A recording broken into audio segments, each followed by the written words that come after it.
Welcome to Agri Prep Guide. এটা important update লৈ আহিছোঁ। এক্সাম হৈ যোৱাৰ পাছত এটা ইম্পৰ্টেণ্ট মানে মোৰ ডিছকাছ কৰিব আছিল বস্তু। চ' আমাৰ যিটো হোৱাটছএপ গ্ৰুপ আছে এগ্ৰি প্ৰেপ গাইড মানে এই এনাউন্সমেণ্টৰ কাৰণে, তাতে এৰাউণ্ড 1700 পাৰ হৈ গৈছে মেম্বাৰ। তো ইমানখিনি মেম্বাৰ হেণ্ডেল কৰাৰ প্ৰব্লেম হৈ আছে।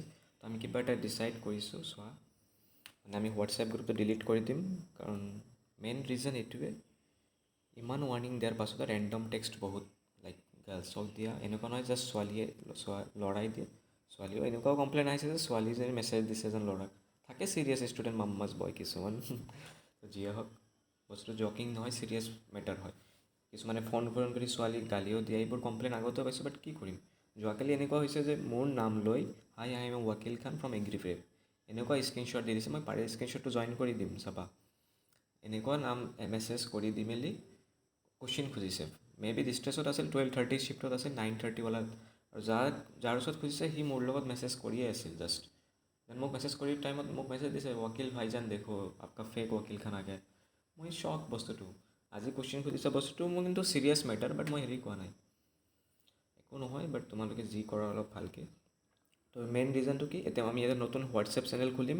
ইয়াতে কাৰো কোনো প্ৰব্লেম নহয়, জইন হৈ যাবা। ডিছক্ৰিপশ্যনত লিংক থাকিব বা পিন কমেণ্টত দি দিম। ইয়াতে তোমাৰ কোনো নাম্বাৰ চাব নোৱাৰে, তোমাৰ নাম্বাৰ ফোন নাম্বাৰ চাব নোৱাৰে, বা তুমি কোন জইন হৈছা যদি সেইটোও চাব নোৱাৰে। ফুল প্ৰাইভেচি থাকিব।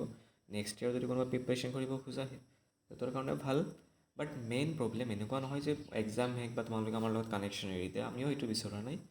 চ' আমাৰ এটা ছিষ্টেম আছিল, যোনে মাৰ্ক মানে ভাল ৰিজাল্ট পাব টপ 50ৰ ভিতৰত, তো আমি তাৰে ৰিৱাৰ্ডো দিম বা কাউন্সেলিং এক্সপেঞ্চ যোৱাৰ খৰচটো দি দিম, ট্ৰেভেলিং এক্সপেঞ্চ। আমাৰ গ্ৰুপত থাকিলে আমি বুজি পাম, নহ'লে কেনেকৈ গম পাম পেইড বেটছত। তাৰপাছত মেইন গ্ৰুপৰ পৰা তোমালোকে হেৰি চ' এতিয়া কিছুমানে 50, 70 এনেকুৱা যদি মাৰ্ক পাই আছে, কিছুমানে লিভ মাৰি আছে, ঠিক আছে। বাট এনেকুৱা নহয় মপ আপলৈকে লাষ্ট কাউন্সেলিং। কাৰোবাৰ এডমিশ্যন ল'ব ইচ্ছা থাকি দিবা, কাৰণ নটিফিকেশ্যন পাই যাবা। নৱেম্বৰ অক্টোবৰলৈকে এনেকৈ মপ আপ কাউন্সিলৰ নটিফিকেশ্যন আহিব, বা ডিচেম্বৰ, তেতিয়া চিট পাই যায়, বুজিছা, কম মাৰ্কতো। এতিয়া ফাৰ্ষ্ট কাউন্সিলিং অলপ কাট অফ যাব, সেইখিনি বাৰু জনাই দিম। তো সেইকাৰণে ফিল নকৰিবা এতিয়া যে কাৰোবাৰ যদি বেয়া হৈছে। কিছুমানে মোক গালি দি আছিল, তাতে আপুনি যোৱাকালি কুৱেশ্যন আপলোড কৰি দিলে। আনফেয়াৰ হয়, ক্ৰাইম হয়, তো যিয়ে হওক।